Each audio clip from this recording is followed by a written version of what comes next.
इसी से जुड़ी हुई एक दूसरी बात कि जब मैकॉले कहा करता था यह बात कि भारत की न्याय पद्धति का नाश हो जाएगा तो भारतीय समाज टूट जाएगा, ऐसे ही मैकॉले एक बात और कहता था।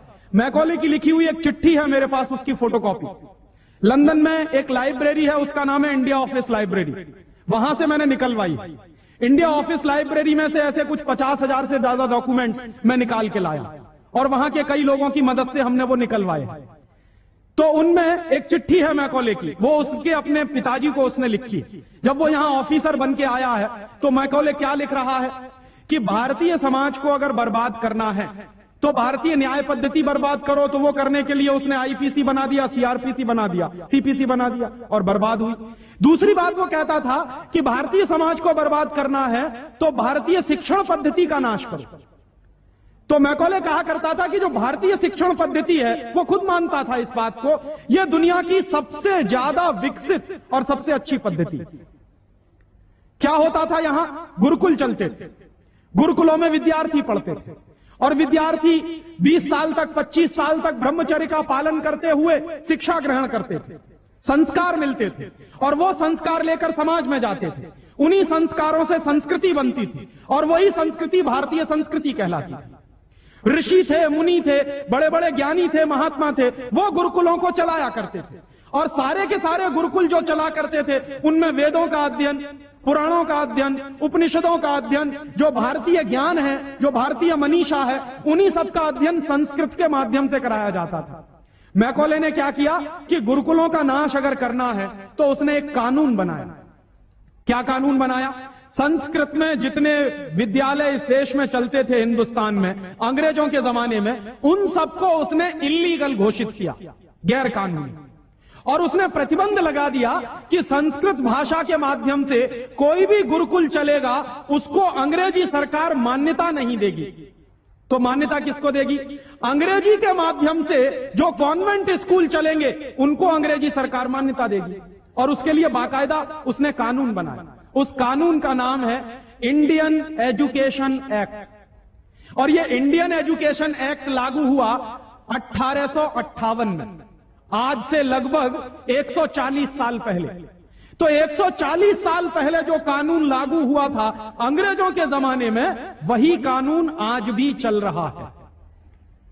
उस कानून के आधार पर मैकॉले ने क्या किया? संस्कृत के माध्यम से चलने वाले गुरुकुलों को बर्बाद कर दिया, कानून बना के उनको बंद करा दिया। जो उनमें अध्यापक होते थे, गुरु होते थे, उनको मार पीट कर अंग्रेजी सरकार जेल में बंद करती थी।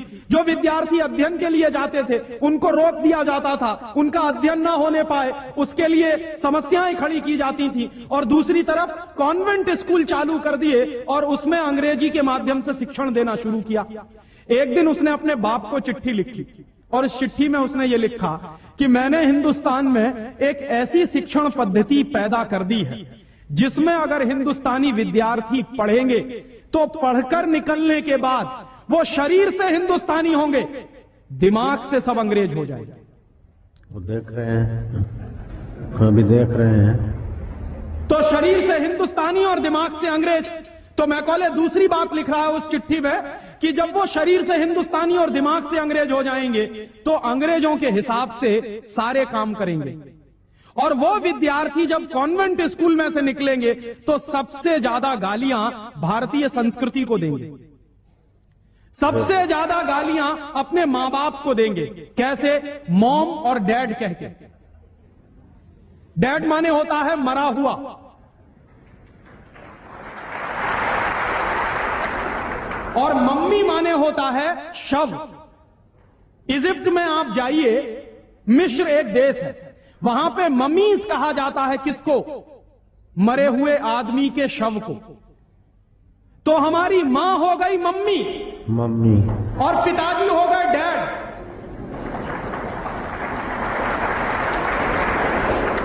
आया कहां से ये? मैकॉले ने डाल दिया हमारे दिमाग में। और मैं ये कहता हूं कि मैकॉले तो मर गया, उसका बाप भी मर गया, सब मर गए, भगवान उनकी आत्मा को शांति दे, लेकिन उसकी जो आत्मा है वो हम सब में प्रवेश कर गई है। और कैसे प्रवेश कर गई है? मैं आपको ये इतिहास की सच्चाई बता रहा हूं कि जिस जमाने में मैकॉले ने इस देश में सबसे पहला कॉन्वेंट स्कूल खोला था कलकत्ता में, वो कॉन्वेंट स्कूल चला नहीं, बंद हो गया। क्यों बंद हो गया? क्योंकि कोई भी भारतीय मां बाप अपने बच्चे को कॉन्वेंट में पढ़ाने को नहीं भेजता था। अंग्रेजों के जमाने की बात बता रहा हूं। अंग्रेज अपनी पूरी ताकत लगाकर भी इस देश में कॉन्वेंट स्कूल चला नहीं पाए, लेकिन अंग्रेजों के जाने के बाद गांव गांव में, गली गली में कॉन्वेंट स्कूल चल रहे हैं। और ऐसे मम्मी डैडी पैदा हुए हैं इस देश में जो बच्चे का जन्म लेने के पहले रजिस्ट्रेशन करवाए आते हैं कॉन्वेंट स्कूल। कहते हैं कि अगर रजिस्ट्रेशन नहीं कराया तो एडमिशन नहीं मिलेगा। तो कॉन्वेंट स्कूल में पढ़ाना बहुत जरूरी है बच्चे को। और मैं अक्सर पूछता हूं कि काहे को पढ़ाते हैं कॉन्वेंट स्कूल में? तो कहते हैं राजीव भाई, जब हमारा बच्चा कॉन्वेंट में पढ़ेगा तो बहुत स्मार्ट बन जाएगा। तो मैं पलट के पूछता हूं कि जरा बताइए स्मार्टनेस क्या होती है? तो अक्सर मां बाप मुझे जवाब देते हैं जो दिल्ली बंबई में रहते हैं कि हम बच्चे को कॉन्वेंट में इसलिए पढ़ने को भेजते हैं कि जब वो कॉन्वेंट में पढ़ेगा तो टाई लगाएगा, मोजे जूते पहनेगा, बढ़िया है। तो अंग्रेजों के देश में टाई इसलिए लगाई जाती है कि वहां ठंडी बहुत पड़ती है, सर्दी बहुत पड़ती है, और एक साल में 6 महीने भयंकर बर्फ पड़ती है। कभी कभी तो यह हालत होती है कि 6-7 महीने सूर्य भगवान के दर्शन नहीं होते। और वहां की जलवायु ऐसी है कि आज अगर सूर्य निकला तो जरूरी नहीं है कि कल भी निकलेगा, परसों भी निकलेगा, नरसों भी निकलेगा। भारत में ऐसा नहीं है। आज अगर निकला है तो कल भी निकलेगा, परसों भी निकलेगा, 3 महीने बाद भी निकलेगा, 1 साल बाद भी निकलेगा, ऐसे ही निकलेगा। इंग्लैंड के लोग ये गारंटी से नहीं कह सकते। तो वहां ठंडी बहुत पड़ती है, सर्दी बहुत पड़ती है। और जिन देशों में सर्दी बहुत पड़ती है, ठंडी बहुत पड़ती है, वहां के लोगों को अक्सर जुकाम बहुत होता, नाक चलती। तो जब नाक चलती है तो उस नाक को पोंछने के लिए बार बार जेब से रूमाल निकालना पड़ता। तो उन्होंने क्या किया कि एक रूमाल गले में लटका लो जो नाक पोंछने के काम आएगा। और टाई का माने क्या होता है? अंग्रेजी का शब्द है TIE। टाई का माने होता है गले के चारों तरफ लटकाया गया कोई कपड़ा। किस काम आता है वहां पर? नाक पोंछने के। क्यों करते हैं? क्योंकि ठंडी बहुत पड़ती है, सर्दी बहुत पड़ती है। हमारे देश में तो एक साल में 9 महीने गर्मी पड़ती है, और यहां गुजरात में तो 12 महीने गर्मी पड़ती है। मैं तो यूपी का रहने वाला हूं, वहां थोड़ी बहुत ठंडी जरूर पड़ती है, यहां तो बिल्कुल नहीं पड़ती। तो वहां तो इसलिए टाई लगाते हैं कि उनको जरूरत है उसकी। हम हमारे बच्चों को क्यों लटका रहे हैं अपने गले में टाई? मर गए अंग्रेज और चला गया मैकॉले, लेकिन उसकी आत्मा का वास हम सब में हो गया। जिसको देखो वो कॉन्वेंट स्कूल में घुसा रहा है अपने बच्चों को, जिसको देखो वो अंग्रेजियत की तरफ ले जा रहा है। बड़े शर्म की बात है, शर्म की बात है, सावधान होना चाहिए। एक बार बंबई में मैंने एक जगह व्याख्यान में पूछा, पढ़े लिखे कुछ लोग बैठे थे, कि आप अपने बच्चों को कॉन्वेंट में क्यों भेजते हैं? आपको मालूम है कॉन्वेंट का मतलब क्या होता? यूरोप के देशों में कॉन्वेंट का मतलब क्या होता?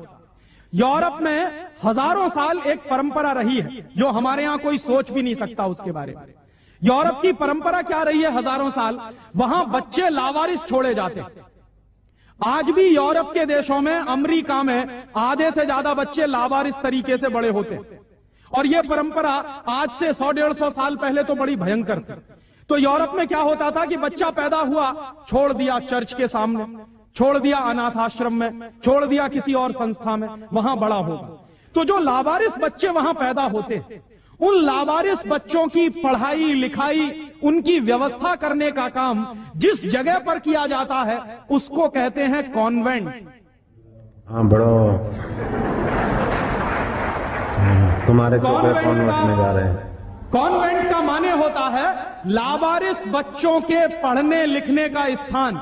माने जिन बच्चों के मां नहीं है, जिनके बाप नहीं है, जिनके दादा दादी नहीं है, जिनका कोई कुटुंबीजन नहीं है, उन बच्चों को पढ़ाने के लिए जो स्कूल चलाए गए यूरोप में, उनको कॉन्वेंट स्कूल कहते हैं। तो हम हमारे बच्चों को कॉन्वेंट में क्यों भेज रहे हैं? हाय राम, तौबा तौबा। यहां तो मां भी है और बाप भी है, लेकिन हम इतने बेवकूफ हो गए हैं कि मां बाप के रहते हुए बच्चे को लावारिस बनाने के लिए कॉन्वेंट में भेज रहे हैं। और वहां जाके बच्चे पढ़ते हैं तो क्या पढ़ते हैं? कल जो बापू कह रहे थे किस्से में, वही बंबई में एक दंपत्ति ने मुझे कहा, पति पत्नी थे, कहने लगे राजीव भाई अगर बच्चा अंग्रेजी नहीं पढ़ेगा तो पीछे रह जाएगा। तो मैंने उनसे पूछा आपको मालूम है दुनिया में कितने देशों में अंग्रेजी चलती है? तो कहने लगे अंग्रेजी तो अंतर्राष्ट्रीय भाषा है। मैंने कहा आपको तब जानकारी नहीं। दुनिया में इस समय 200 देश हैं जो संयुक्त राष्ट्र संघ के नक्शे पर हैं, और उन 200 देशों में से मात्र 12 देशों में अंग्रेजी चलती है। बाकी 188 देशों में उन देशों की अपनी भाषाएं चलती हैं। तो 200 देशों में से मात्र 12 देशों में अंग्रेजी चलती है, तो अंग्रेजी अंतर्राष्ट्रीय कैसे हो गई? अगर 200 में से 150 देशों में अंग्रेजी चलती तो मैं मान लेता कि अंग्रेजी अंतर्राष्ट्रीय भाषा, लेकिन मुश्किल से 12 देशों में जो भाषा चलती है उसको हम कहते हैं कि अंतर्राष्ट्रीय भाषा। और दूसरी बात, उसी दंपत्ति ने कहा कि राजीव भाई अंग्रेजी बहुत समृद्ध भाषा है, बहुत रिच लैंग्वेज है, जो शब्द उन्होंने इस्तेमाल किया। रिच लैंग्वेज माने समृद्ध भाषा। तो मैंने उनसे कहा कि दुनिया में अंग्रेजी से ज्यादा रद्दी दूसरी कोई भाषा नहीं। क्यों? उसका कारण है जानते हैं क्या है? अंग्रेजी में चाचा, मामा, ताऊ, मौसा, फूफा सब अंकल, और काकी, ताई, मौसी और सब आंटी। अब आप मुझे जरा ये बताइए कि मौसा में और फूफा में फर्क होता है कि नहीं होता? क्या आप फूफा को मामा बना सकते हैं? या ये बताइए कि मौसी में और काकी में फर्क होता है कि नहीं होता? क्या मौसी काकी हो सकती है? दुनिया की जिस भाषा में रिश्तों को कहने के शब्द ना हो वो सबसे रद्दी भाषा है। बिल्कुल ठीक। हमारे यहां हिंदुस्तान में जितनी भाषाएं चलती हैं, हर भाषा में परिवार के रिश्तों को कहने के लिए विशेष शब्द हैं। वहां नहीं है। वहां क्या है? सब इन लॉज हैं, चाहे वो लड़की वाले हों चाहे लड़के वाले हों। पता ही नहीं चलता कि ये लड़के वाले इन लॉज हैं कि लड़की वाले इन लॉज। या तो सब अंकल हैं या तो सब आंटी। क्यों है ऐसा? क्योंकि अंग्रेजी भाषा में रिश्तों को कहने के लिए शब्द नहीं है। कारण क्या है? अंग्रेजी भाषा में शब्दों की बहुत कमी है। और अंग्रेजी भाषा में शब्दों की कितनी कमी है? अगर मूल रूप से देखा जाए तो अंग्रेजी भाषा में मात्र 2600 शब्द हैं कुल मिलाकर। और दुनिया की तमाम भाषाओं से जो उधार लिया है अंग्रेजों ने, फ्रेंच भाषा में से लिए हैं, जर्मन में से लिए हैं, इटालियन में से लिए हैं, लैटिन में से लिए हैं, तो तमाम भाषाओं से जो उधार लिए हुए शब्द हैं वो मिला दिए जाएं तो कुल मिला के बैठते हैं 12,000। अंग्रेजी के मूल शब्द हैं 2600 और बाकी के शब्दों को मिला दें तो कुल बैठते हैं 12,000। अब आप हिसाब लगाइए, अंग्रेजी में कुल मिला के 12,000 शब्द हैं। गुजराती में आपको मालूम है कितने शब्द हैं? गुजराती भाषा में 40,000 से ज्यादा शब्द हैं। अब आप मुझे यह बताइए कि अंग्रेजी बड़ी हुई कि गुजराती? तो काहे को नहीं पढ़ाते अपने बच्चों को गुजराती? और एक दूसरा उदाहरण दूं कि अंग्रेजी में कुल मिला के 12,000 शब्द हैं और मराठी भाषा है हमारे देश की, उसमें इस समय 48,000 शब्द हैं। अंग्रेजी से 4 गुनी बड़ी है मराठी। और हिंदी का हिसाब लगाऊं तो अंग्रेजी में इस समय 12,000 शब्द हैं, हिंदी में इस समय करीब 72,000 शब्द हैं। और हिंदी से एक कदम आगे चलिए, संस्कृत। तो अंग्रेजी में कुल मिला के 12,000 शब्द हैं, संस्कृत में कुल मिला के 1.5 लाख शब्द हैं। और संस्कृत से एक सीढ़ी और ऊपर चढ़िए, प्राकृत, जिसको हम सब भूल गए। प्राकृत को अगर ध्यान में रखें तो प्राकृत में 2.5 से 3 लाख शब्द हैं। दुनिया की सबसे बड़ी भाषा हमारे पास है, लेकिन हम बेवकूफों को मालूम नहीं है कि हमारे पास क्या है। हम पढ़े लिखे इडियट हैं, अंग्रेजी में कहें तो भाग रहे हैं एक ऐसी भाषा के पीछे जिसमें मात्र 12,000 शब्द हैं और अपनी भाषाएं छोड़ते चले जा रहे हैं। और ये जो भाषा की गुलामी होती है ये बहुत खतरनाक होती है। जो आदमी अपनी भाषा बदल सकता है वो किसी दिन अपनी मां भी बदल सकता। और ये मैं बहुत गंभीर बात कह रहा हूं। आपको कुछ दिन के बाद इस देश में कॉन्वेंट्स में से पढ़कर निकले हुए बच्चे ये कहते मिलेंगे कि वो कहते हैं ना, कॉन्वेंट के बच्चे, उनको तो हर चीज इंपोर्टेड चाहिए। Imported car, imported pen, imported pencil, imported television, imported refrigerator. अभी कुछ दिन के बाद कहेंगे कि अब हमको इंपोर्टेड मम्मी पापा भी चाहिए, क्योंकि आपकी शक्ल उनको अच्छी नहीं लगने वाली।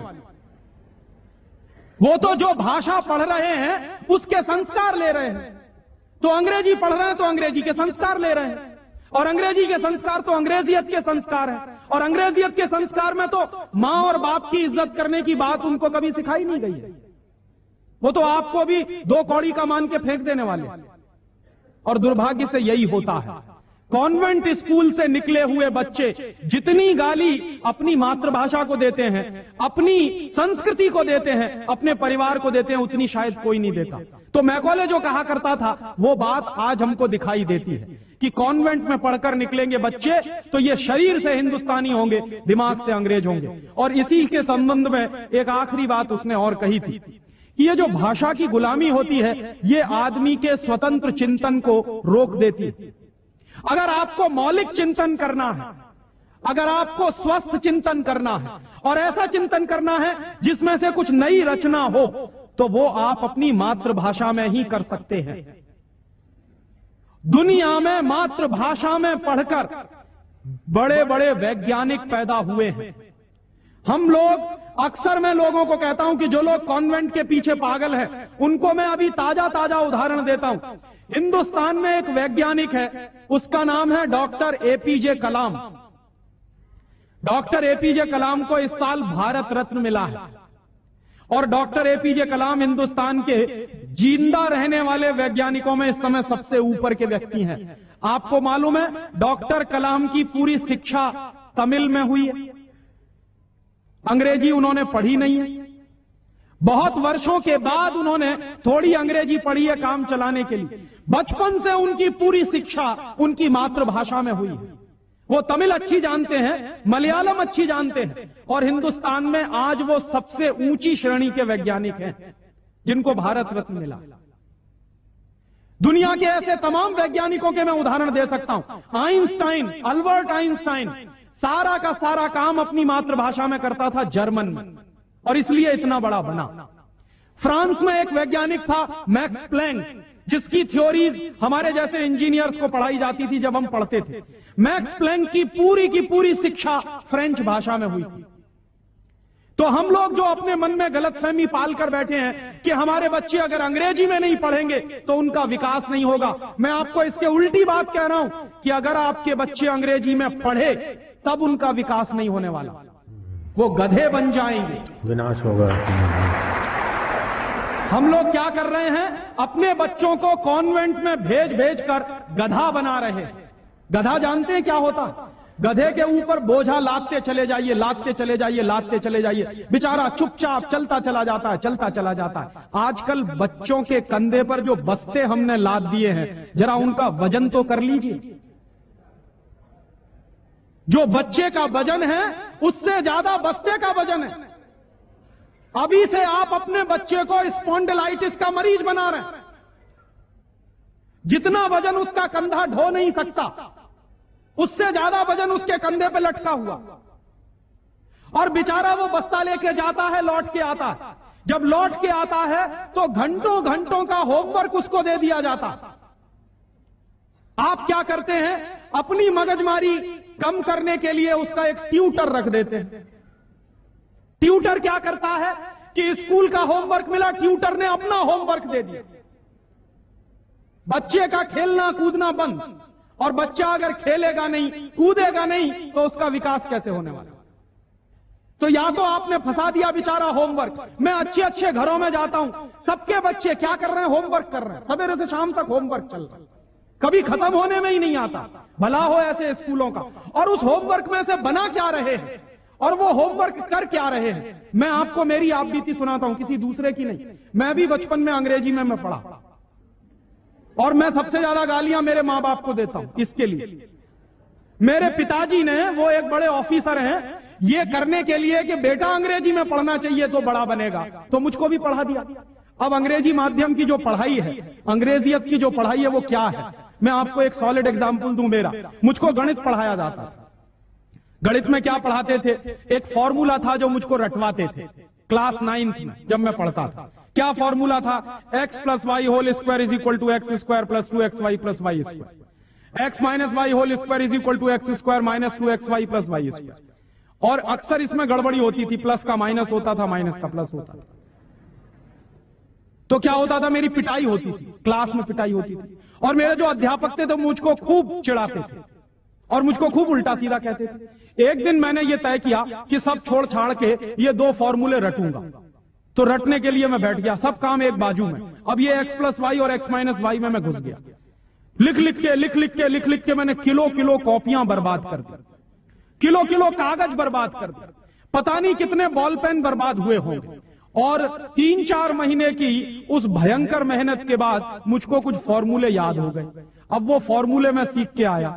दुर्भाग्य से मैं बताऊं कि 3-4 महीने के सैकड़ों घंटे बर्बाद करके, अपना खून सुखा के, मार खा के, बेइज्जती बर्दाश्त करके मैंने जो फॉर्मूले पढ़े वो मेरे जीवन में आज तक कभी काम में नहीं आए।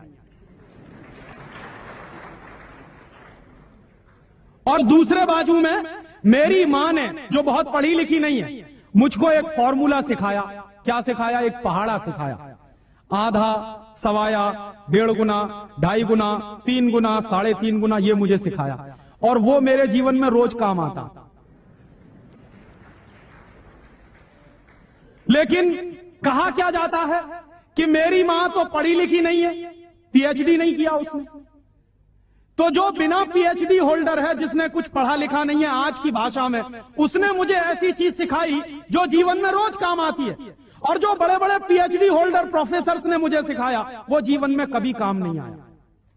और आप अपने बच्चों को यही पढ़ा रहे हैं। कॉन्वेंट स्कूल के जितने क्यूरिकुलम है और उसमें बच्चे जो कुछ पढ़ रहे हैं उसमें से 95% बेकार जाने वाला है। उस 95% का उनके जीवन में कभी कोई इस्तेमाल होने वाला नहीं। ये आप कहिए तो मैं जहां कहिए वहां लिख कर दे दूं, क्योंकि मैं भुगत चुका हूं इस बात।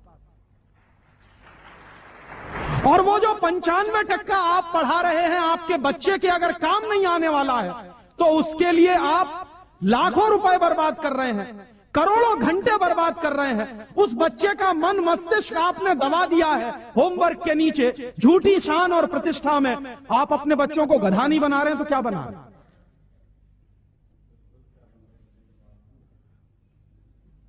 तो आप पूछेंगे क्या करें, तो मैं आपसे एक बुद्धिमानी की बात निवेदन करना चाहता हूं। वो निवेदन ये करना चाहता हूं कि जितनी जल्दी हो अपने बच्चों को इन कॉन्वेंट स्कूलों में से बाहर निकाल लीजिए। और बढ़िया बात है। ये कॉन्वेंट स्कूल में इसलिए भी भेजना बंद करिए कि भारतीय संस्कृति में पिता सिर्फ एक होता है, लेकिन कॉन्वेंट स्कूल में एक फादर भी होता। इस बात की गंभीरता को समझिए कि भारतीय संस्कृति में पिता एक ही होता है, लेकिन कॉन्वेंट स्कूल में जब बच्चे जाते हैं तो एक दूसरा फादर भी होता। तो पिता के साथ ये फादर कहां से आ गया? और अगर पिता के साथ फादर आ गया तो पता नहीं क्या क्या आ जाएगा आपके घर में। हां, ये मैं चेतावनी के रूप में कह रहा हूं आपसे। ये सिर्फ इशारे से समझ लीजिए कि अगर बच्चे की पढ़ाई के साथ पिता के साथ फादर आया है तो और बहुत कुछ चला आएगा आपके बच्चे के संस्कार में। और कहीं ऐसा ना हो जाए कि आपके देखते देखते आपका बच्चा क्रिश्चियन ना बन जाए, ईसाई ना बन जाए। इसलिए मैं आपसे एक निवेदन तो यह करने आया कि जितनी जल्दी हो कॉन्वेंट स्कूलों से बच्चे निकाल लीजिए। और एक दूसरा निवेदन और करने आया हूं, जितनी जल्दी हो कॉन्वेंट स्कूलों को डोनेशन देना बंद करिए। हमारा हजारों रुपए का डोनेशन कॉन्वेंट स्कूलों में जाता। एक बच्चे का एडमिशन कराना है तो वो कहेंगे बिल्डिंग फीस दे दो, वो कहेंगे डोनेशन दे दो, वो कहेंगे इसकी फीस दे दो, उसकी फीस दे दो। और रोज रोज कोई ना कोई मांग चढ़ी ही रहती है। आज फलाना डे, आज धमाका डे, आज ये ले आओ, कल वो ले आओ। बर्बादी हमारी। माने हम हमारे दुश्मन को अपना पैसा दे रहे हैं। दुनिया में ऐसे बेवकूफ लोग मैंने कहीं नहीं देखे जो अपने दुश्मन को अपने घर का पैसा देते हो। आप जानते हैं कि कॉन्वेंट स्कूलों में से निकलने वाले बच्चे भारतीय संस्कृति के विरोधी होने वाले हैं और उनको यूरोप की संस्कृति सिखाई जा रही है। उसके लिए पैसा हम खर्च कर रहे हैं अपने हाथों से। तो भगवान के लिए, भारतीय संस्कृति को बचाने के लिए अपने बच्चों को कॉन्वेंट में से बाहर निकालिए और अपने बच्चों के नाम पर ये उनको जो डोनेशन दे रहे हैं आप कॉन्वेंट स्कूलों को, वो बंद करिए। और मैं आपको पूरे विश्वास से ये कहना चाहता हूं कि आपके बच्चे अगर मातृभाषा में पढ़ेंगे तो सबसे ज्यादा विद्वान बनने की क्षमता है उनमें। और ये क्यों है? दुनिया के सारे मनोवैज्ञानिक एक ही बात पर अब पहुंचे हैं, जो बात हमारे लोग बहुत पहले से कह गए। अभी यूरोप के लोग आज उस निष्कर्ष पे पहुंचे। क्या कहते हैं? बच्चा अगर मातृभाषा में पढ़ता है तो उसको जो सुविधाएं मिलती हैं, जो फायदा होता है, वो दूसरी भाषा में नहीं मिलती। जैसे उदाहरण के लिए मैं आपको बताऊं और आप इसको प्रयोग के रूप में करिए। आपकी मातृभाषा अगर गुजराती है और आप अपने बच्चे को गुजराती में पढ़ाइए तो कोई सवाल आप उसको दीजिए गुजराती में याद करने के लिए, जितनी जल्दी वो याद कर लेगा उस सवाल को। अगर वही सवाल आप अंग्रेजी में दीजिए उसको तो कम से कम 6 गुना समय लगेगा उसको। अगर वो 1 घंटे में गुजराती में कोई चीज याद करेगा तो 6 घंटे लगेंगे उसको अंग्रेजी में याद करने के लिए। और अंग्रेजी में भी उसको याद नहीं होगा, वो रटेगा पोपट की तरह से। जैसे पोपट होता है ना, रट लेता, वैसे ही रटेगा। और रटने के बाद क्या करेगा? इम्तिहान में लिख कर आएगा। इम्तिहान में लिख कर आया, उसके 2 दिन बाद पूछिए कि तुमने परसों क्या लिखा है, उसको कुछ याद नहीं। ऐसे ज्ञान का करेगा क्या वो? जो ज्ञान उसको 2 दिन भी याद न रहे, जो जानकारी उसको 2 दिन भी याद नहीं रहने वाली, उस जानकारी का वो अपने जीवन में करने वाला क्या है? और इसके दूसरी तरफ आप ये करके देख लीजिए। छोटी छोटी कहानी, छोटे छोटे किस्से, छोटी छोटी कथाओं के माध्यम से, मातृभाषा के माध्यम से आप उसको कोई बात सिखा दीजिए, वर्षों वर्षों जिंदगी भर उसको वो बात याद रहेगी। मुझे भी याद, मेरी दादी मां ने कहानी के माध्यम से जो संस्कार मुझ में दिए हैं वो अभी भी मुझे याद है। लेकिन मेरे स्कूल में जो संस्कार मुझे दिए गए वो मैं भूल चुका हूं, क्योंकि विदेशी भाषा में मैंने लिए। तो ये खराब होता।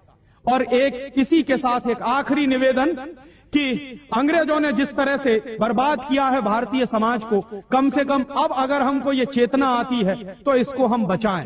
मुझे लगता है कि सबसे बड़ा काम और सबसे पहला काम कॉन्वेंट स्कूलों के बंद कराने का, और वो हम सब मिलकर ही कर सकते हैं, अकेला कोई नहीं करेगा। अगर हम सब कॉन्वेंट स्कूलों का बहिष्कार करने का संकल्प ले लें तो फिर से नए गुरुकुल खड़े हो सकते हैं। जो दान आप कॉन्वेंट स्कूलों को देते हैं वो दान अगर गुरुकुलों को मिलना शुरू हो जाए तो गुरुकुल चलने भी शुरू हो जाएंगे, उनको प्रतिष्ठा भी मिल जाएगी, उनको सम्मान भी मिल जाएगा। अगर हमारी गलती से बर्बादी आई है तो वो गलती आज हम सुधार लें। और ऐसे ही एक दूसरी आखिरी बात कि अंग्रेजियत हमारे मन में बहुत गहरे घुस गई है, और ये अंग्रेजियत जो होती है बहुत खराब होती है। कई बार मैं कहता हूं कि अंग्रेजी भाषा से ज्यादा खतरनाक है अंग्रेजियत। महात्मा गांधी अक्सर ये कहा करते थे कि अंग्रेज चाहे तो रहें लेकिन अंग्रेजियत जानी चाहिए। ये अंग्रेजियत क्या है? हमारे सबके घरों में, सबके मन में एक तरह का लालच बैठ गया है। हर एक आदमी को इस देश में इंपोर्टेड माल चाहिए, विदेशी कंपनी का माल। किसी भी साधारण से साधारण बच्चे को कहो कि देखो मेरे पास इंपोर्टेड पेन है, तुरंत हाथ फैला देगा, लाओ दे दो। वो बच्चा चाहे जितना पढ़ा लिखा हो, माने इंपोर्टेड के नाम पर भीख मांगने में भी शर्म नहीं आती। उसी बच्चे को आप कहिए कि भगवान का प्रसाद है तो हाथ पीछे खींच लेगा, इंपोर्टेड पेन है तो तुरंत हाथ फैला देगा। गुलामी इतने गहरे बैठ गई। और ये जो इंपोर्टेड माल की गुलामी होती है, इसी गुलामी ने हमारे देश को बर्बाद किया है। अंग्रेजों के जमाने में इस देश में अंग्रेजों का माल बिकता था इसलिए कि अंग्रेजों की गुलामी चलती थी, इसलिए क्योंकि अंग्रेजों की कंपनियां यहां चलती थी। दुर्भाग्य से आज वही फिर हो गया है। गांव गांव में परदेशी कंपनियां घुस गई हैं, परदेशी कंपनियों का माल घुस गया है। हम सबके घरों में परदेशी कंपनियों का माल आता, सवेरे से लेके